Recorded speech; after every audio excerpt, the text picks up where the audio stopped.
Hi, welcome to my video on the integral roots or zero theorem, part 1. Let's define a polynomial that we did in the previous units.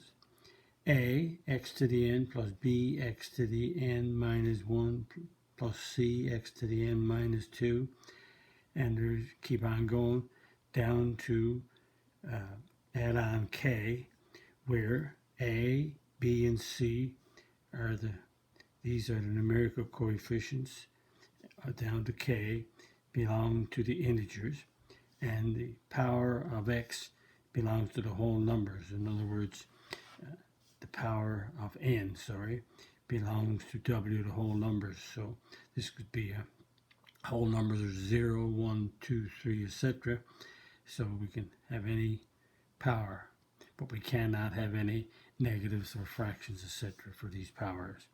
And if you take this equation and you let a equal 1, the equation becomes x to the n plus b x to the n minus 1 plus c x to the n minus 2, add on, down to the constant k. K is a constant at the end. Again, where a, b, c, etc. down to k belong to the integers, and n, the power, belongs to the whole numbers.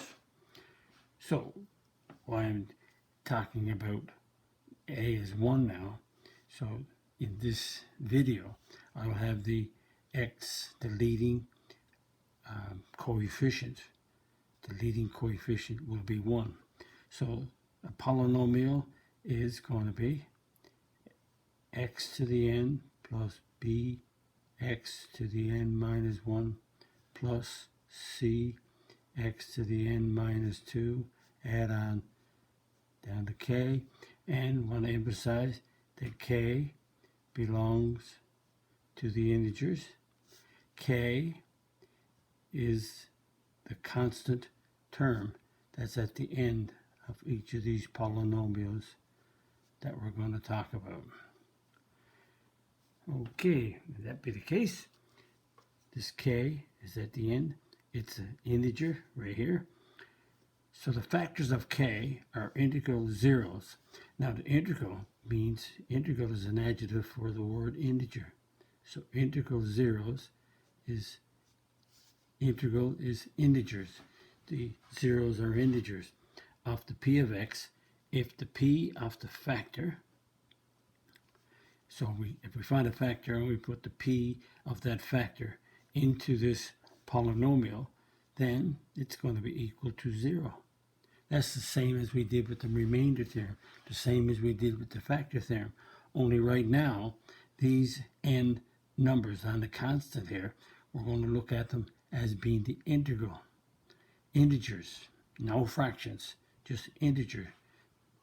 And because it's a polynomial p of x, we're talking about the zeros. So what about if we talk about the same equation that I have right here, the same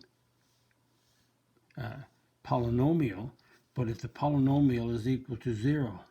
So instead of having the p of x, I have the polynomial written out equal to 0. Again, where b, c, up to k belong to integers. So these are integers. Notice a is 1, and n belongs to the whole numbers as the powers. As a result, the factors of k are the integral roots of the equation if the p of the factors is equal to 0. Again, the only difference here, these are factors are integral roots because we have an equation equal to 0. These factors here are integral zeros. They're going to be the same numbers, only because we have a p of x, we call them zeros. Because we have equal to 0 right here, we call them roots. And integral, again, is you have integers. The roots are integers. Integral roots, integral zeros. The roots and zeros are integers. Okay, let's continue. the zeros of if the zeros of p of x, if the 0 of p of x is 2, then the root of the equation equal to 0 like this is going to be a 2, going to be the same. And the factor is the opposite of x minus 2. If the 0 of the p of x is negative 3, then the root of the equation is a negative 3. And the factor is opposite, x plus 3. If the root of the equation equal to 0 is 4, then the 0 of the polynomial is also 4. And the factor is x minus 4. If the factor is x plus 6, then the root is opposite, negative 6. The 0 is negative 6. If the 0 of the polynomial is a negative 1, then the root of the equation equal to 0 is negative 1. And the factor is x plus 1. So again, zeros of a polynomial or roots of an equation that's equal to 0 are the same. And notice the factor that comes out of these, you see, is the opposite that we practiced before, like similar to intercepts. So zeros, roots, and intercepts are all related. Okay, let's continue. Is 2 a root of this equation? So there's two ways to do it. One would be to sub into 2 in the place of x, like this, and go 4 plus 6 minus 1.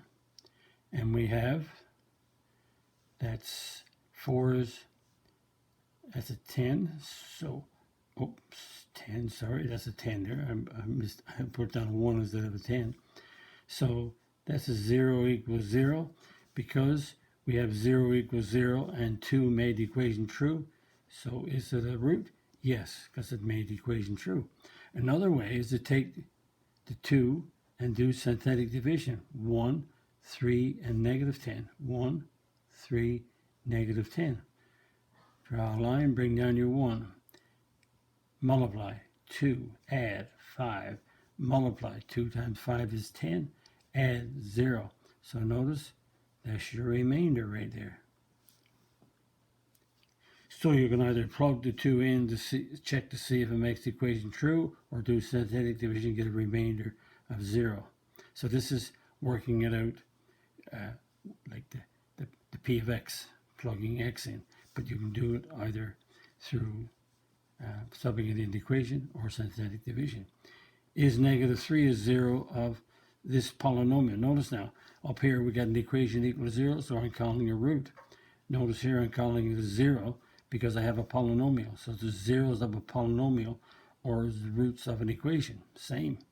So if we take the p of negative 3 and plug it in, sub it into the value of x. Okay, and we do the powers first, 9, and I do the multiplication after.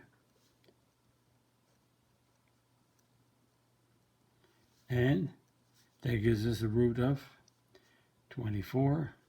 So because the root is 24, it's not a 0. No, because it's only a 0. If the remainder is equal to 0, then yes, it is a 0 of the polynomial. But in this case, the 24, the remainder is 24, so it's not 0, so it's not a root. So if we want to do the negative 3 with synthetic division of 1, negative 4, 3, 1, negative 4, 3, draw a line, bring down your 1, multiply, negative 3, add, negative 7, multiply, 21, add, 24. Again, there is the remainder right there. And the remainder, no matter what you do, in either way, the remainder is negative 24, so it's not a 0. And again, you can pause the video at any time. Any of my videos, pause the video and work it out and then press play again.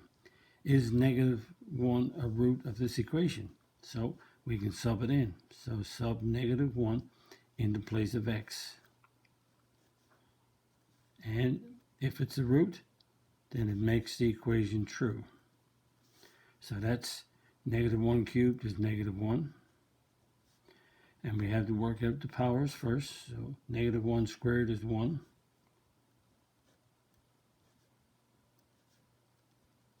Now we do multiplication next. So that's -2, -1, -4. So we add all that up. -3, -4, -8 equals -0. No, not true, not a root. If we did synthetic division, -1, and this is a 1, -2, 1, -4. 1, -2, 1, -4. Draw a line, bring down your 1, multiply, -1, add, -3, multiply, 3, add, 4, multiply, -4, add, -8. So right on the end, when we do it by synthetic division, the remainder is -8. So again, if you do the equation, both sides have to be equal. So we do it here, remainder is not 0, so it's no, because the remainder is not equal to 0. Remainder is -8. Is -2 an x-intercept of this equation? Notice we have an equation y equals x. This is a quartic, degree of 4. So we x-intercept. So the x-intercept is when we let y equal 0. True. So if we put -2 in here, we're going to get a y is 0. So we put -2 in. We're going to sub -2 into place of x and work it out. If it works out to be y equals 0, then it's a x-intercept. So again, just checking, -2 here, put -2 into place of x, -2 into place of x, and we work out our powers first. -2 to the 4th power is a positive 16, and -2 to the 3rd power is -8. So we did the powers first. Now we're going to multiply. -32 plus 10 plus 6. And that's -16, -6 is 6 is 0. So since y is equal to 0, yes, it's an x-intercept. Because any value of x that makes y equal to 0 is an x-intercept. But if we did the synthetic division, now we got to be careful. We got a 4, 3, 2. The x squared term is missing. So we think about it having 0x squared. So we have a 1, x cubed, 4, x squared, 0, x next, 5, and then the 6. Draw a line, bring down your 1, multiply, -2, add, 2, multiply, -4, add, -4, multiply, 8, add, 3, multiply, -6, add, 0, and the remainder is 0. Since the remainder is 0 in synthetic division, we have that 2 is an x-intercept. If the remainder is 0, then again, if the remainder is 0 in synthetic division, it's a root, it's 0, it's an x-intercept. Okay, continuing along with the idea of integral roots or zeros, we need to look at the factors. List all the possible factors of each.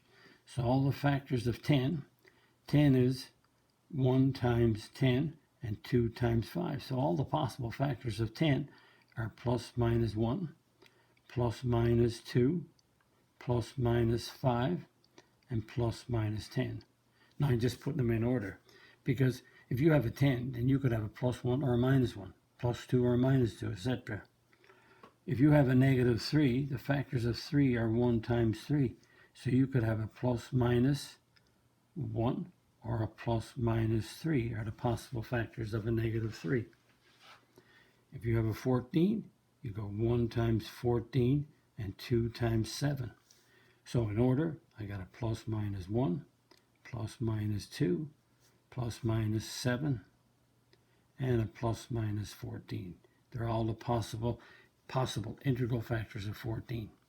And 11 is prime, so the only possible factors Prime is 1 times 11, so the only possible factors of 11 are plus minus 1 or plus minus 11. And a negative 25 is 1 times 25 or 5 times 5. So the possible factors of a negative 25 are plus minus 1, plus minus 5, plus minus 25.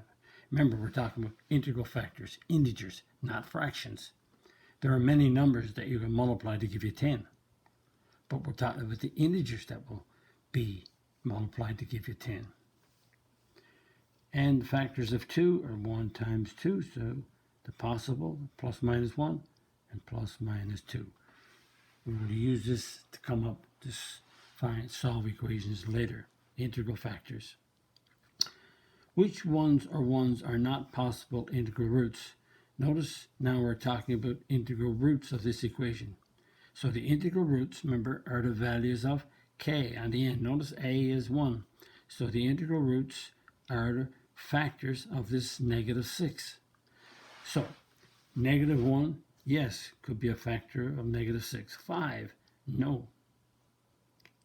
5 is not a factor of 6 as an integer. 6, yes, factor of 6. Negative 3, yes. 4 is not a factor of 6, no. 2 is a factor of 6, yes. So the ones that are not integral factors of 6 are 5 and 4. Okay, now list all the possible integral roots. Notice we're saying integral roots again. The integral roots, because we have an equation. Integral are integers. So the possible integral roots are the ones that are related to the 4. So 4 is 4 times 1 or 2 times 2. So we have a plus minus 1, we have a plus minus 2, or plus minus 4. So the integral roots are the numbers that are the factors of 4, possible. We got a negative 13. Remember, we're looking at the k, the constant term on the right. The constant term is negative 13. So 13 is 1 times 13. So the possible ones are plus minus 1, plus minus 13. And notice they're in descending order. Descending order, 2, 1 constant, 3, 2, 1 constant, 4, 3, 15 is the constant. Factors of 15 are 1 and 15 and 3 times 5. No more, so the possibles are 1 plus or minus 1, plus minus 3, plus minus 5, plus minus 15. Again, I'm putting them in order, and you put them in order, it's easier to see. But what I do is I write them down like this first, and then I pick them out in order. And notice we have no descending order here. So let's go with 5 is the highest. Next is x to the 4. Next is x cubed. Next is x squared. Next is x. And the last is 27. So the constant is 27. So factors of 27 are 1 times 27 or 3 times 9. Oh, I said 3 times 3. So the possible integral factors is plus minus 1, plus minus 3, plus minus 9, plus minus 27. So we're doing the integral factors, integral roots. So we're looking at the number, the constant term on the right. We will use what we're now learning in the next series of videos coming up. So that's integral roots or integral zeros of an equation. It makes the remainder 0. And if you like my video, click the like button, click the subscribe button, visit my math website, www.mathfullyexplained.com, to find more information about me, my videos, and the content that's on my YouTube channel called Math Fully Explained. Thank you for viewing my video. Bye-bye.